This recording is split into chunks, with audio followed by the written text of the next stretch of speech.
menghentikan kebiasaan mengeluh? Oh, super sekali.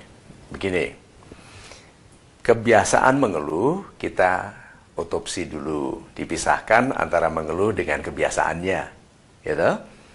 Karena mengeluh itu manusiawi, yang tidak boleh itu kebiasaan. Ya, nah, kebiasaan adalah perilaku berulang dari sesuatu yang sama, yang semakin lama semakin menguat. Karena kan kekuatan di dalam kehidupan kita dibangun melalui pengulangan. Batu besar itu pecah dipukul dengan palu kecil asal teratur. Kehidupan itu begitu, dipukul betul, teratur gitu, tek, tek, tek. Tidak kelihatan akan retak, tidak kelihatan akan pecah, tek, tek, tek, pada detik yang paling tidak diharapkan terbelah. Kebiasaan itu keteraturan. Jadi kalau orang itu kebiasaannya buruk, nggak kelihatan. Seperti kebiasaan merokok, nggak kelihatan. Sudah terbukti dalam kehidupan para sahabat saya sendiri yang meninggal 20 tahun yang lalu padahal saya masih sehat sekarang. Karena merokok, tek, tek, tek, nggak kelihatan, masih bisa sombong. Merokok, nggak merokok mati, merokok aja, tek, tek, tek, terbelah. Nggak tahu bagaimana, tahu-tahu dia batuk, berdarah. Dokter periksa. Langsung dia bilang, Pak, Anda hanya bisa, insya Allah hidupnya 3 bulan lagi. Bisa dibayangkan itu. Belah. Nah, kebiasaan mengeluh. Coba. Kebiasaan ini keteraturan yang tambah lama menguat sehingga terbelah. Nah, sekarang, apa yang terbelah? Karena kebiasaan mengeluh. Mengeluhnya sekarang. Oke. Kebiasaan sudah kita dissect. Kita potong-potong, kita lihat isinya. Sekarang mengeluh ya, di dissect. Mengeluh. Mengeluh itu bersumber dari ketidaksyukuran atas yang kita miliki. Tidak sadar tentang yang dimiliki, menginginkan sesuatu yang tidak dimilikinya. Lalu membandingkan jaraknya ini. Sehingga, oh mana mungkin. Satu lagi, membandingkan yang tidak dimilikinya dengan yang dimiliki orang lain. Wah, Tuhan katanya maha adil. Kok aku nggak bisa begini, dia bisa begitu. Gitu? Tuhan katanya maha adil. Aku yang tampan begini, pacarnya jelek. Dia yang jelek, pacarnya cantik. Gitu. Terus ada bisikan dari langit. Tuhan maha adil. Karena sebetulnya ketampananmu itu hanya karena GR. Gitu kan? Aslinya tidak. Gitu. Nah, mengeluh itu. Kemudian, mengeluh bukan hanya disebabkan oleh ketidaksyukuran. Ada satu lagi. Mengeluh itu sebagian besar disebabkan oleh ketidaksabaran. Gak sabar tentang hasil. Kapan sih hidupku ini akan baik? Kapan sih? Karena tidak sabar menunggu hasil. Oke?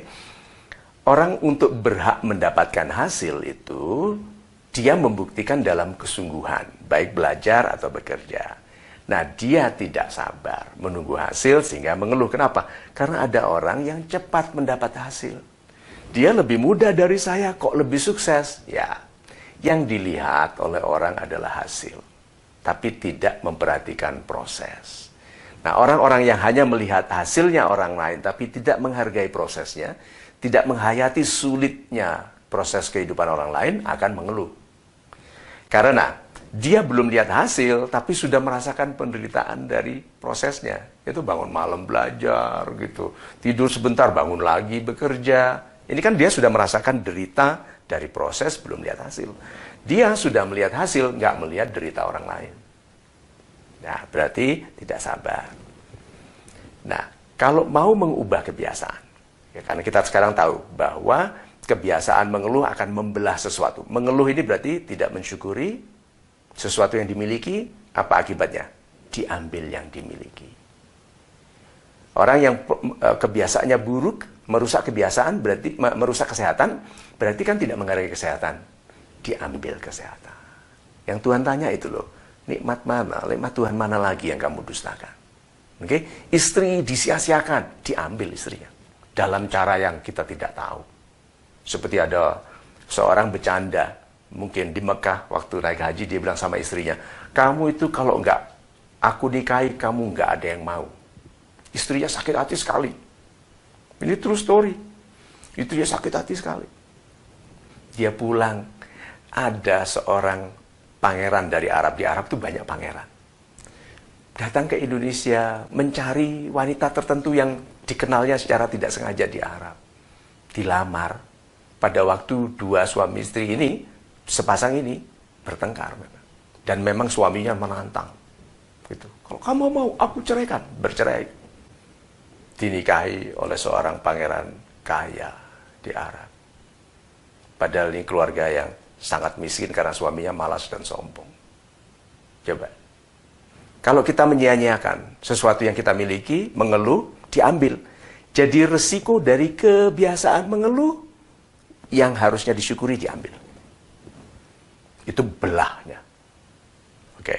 Uang. Aku nggak punya uang, padahal ada uang. Uang untuk kebiasaan buruk, membiayai maksiat, untuk berjudi. Tapi bilang, orang lain kok kaya, aku kok enggak. Sih? Kebiasaan, mendustakan uang, belahnya diambil, dimiskinkan. Nah, sekarang mengubahnya. Kebiasaan dibangun dari satu tindakan yang diulangi. Berarti menghilangkan kebiasaan adalah melakukan tindakan yang lebih baik sebagai pengganti dari tindakan tidak baik, lalu diulangi. Tidak ada cara mengganti kebiasaan buruk kecuali dengan melakukan kebiasaan baik. Kebiasaan buruk adalah tindakan buruk yang diulang-ulang, berarti kebiasaan baik adalah kebaikan yang diulang-ulang. Itu sulitnya. Kenapa? Orang yang mempunyai kebiasaan buruk menikmati keburukan. Makanya mengeluh. Siapapun sekarang yang menonton video ini, kalau punya kebiasaan mengeluh, berarti Anda sedang menikmati keburukan. Nanti kalau dinasihati, mulailah dengan membiasakan satu yang baik. Tapi kan susah. Kalau Anda mengeluh, susah, berarti Anda lebih mudah melakukan keburukan. Ingat saja, keburukan yang Anda lakukan teratur sebagai kebiasaan, belahnya adalah keburukan. Belahnya batu tadi. Oke? Ganti. Minta kepada Tuhan, Tuhan, tenagailah kesungguhanku untuk memulai sesuatu yang baik dengan teratur. Kuatkanlah hatiku untuk mengabaikan undangan, menikmati kemalasan, penundaan, pesimisme, keluhan, dan lain-lain. Upayakan aku ikhlas melakukan satu kebaikan kecil, lalu menikmati keindahan dari melakukannya. Mengulangi, insya Allah ini 5 hari secara teratur terbentuk kebiasaan baru. Dan kemudian tumbuh kebiasaan baru yang lebih baik, lebih kuat, sampai akhirnya menjadi kebiasaan yang menjadi kualitas pribadi Anda. Saya membangun kebiasaan berbicara baik sejak muda, sekarang lihat Golden Ways. Dibangun karena kualitas bicara. Dan itu tidak bisa dibangun dengan mengeluh. Kenapa aku nggak bisa bicara? Saya dulu juga tidak bisa bicara. Tetapi, alhamdulillah dengan keteraturan ini, Tuhan menambahkan kefasihan-kefasihan yang kita sendiri tidak tahu. Datang dari sudut-sudut yang mana. So, hentikan kebiasaan mengeluh, mulai dengan kebiasaan mensyukuri, melakukan sesuatu yang baik, walaupun kecil, tapi sesegera mungkin. Gitu.